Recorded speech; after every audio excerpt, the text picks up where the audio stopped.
माझ्या आळशीपणामुळे ना आजकाल व्लॉग्समध्ये ना खूपच गॅप पडायला लागलाय. त्यामुळे मी आता चॅलेंज घेतलंय की 30 days continuously daily vlog upload करणार आहे.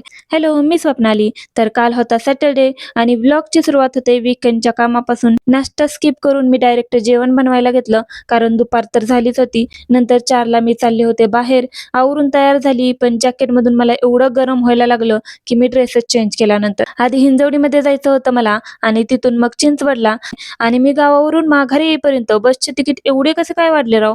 वाकडवरून हिंजवडीला जायला आधी 10 रुपये होते, आता 20 रुपये द्यावे लागतायत आणि हे काय परवडत नाही बाबा. असो, फायनली काल माझ्या आयब्रोज साठी मुहूर्त लागला. ही आहे ती बिल्डिंग जिथं मी हिंजवडीमध्ये असताना राहायचे. इथे एक काकी राहतात. पुण्यात असले की मी त्यांच्याकडेच आयब्रोज करायला जाते.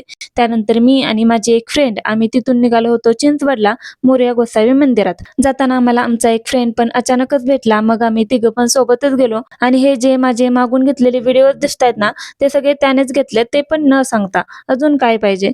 मंदिरात जाण्यासाठी लाईन मध्ये थांबलोच होतो, तोपर्यंत खूपच जोरात पाऊस चालू झाला. मग दर्शन घेतलं आणि एकच छत्री होती आमच्याकडं, त्यातूनच तिघे पण बाहेर आलो आणि एका ठिकाणी बसलो मंदिरात. थोड्या वेळात पाऊस थांबला आणि ही जी मुलगी दिसते ना, ती फॉरेनर आहे आणि ती पण कशी छान हात जोडून दर्शन घेते बघा तुम्ही. त्यानंतर आमच्या अजून 2 फ्रेंड्स पण भेटल्या आम्हाला तिथंच आणि अचानकच मग आमचा मॉलला जायचा प्लॅन ठरला. इथून पुढचा व्लॉग ना उद्या येईल, त्यामुळे फॉलो केलं नसेल तर फॉलो करून घ्या.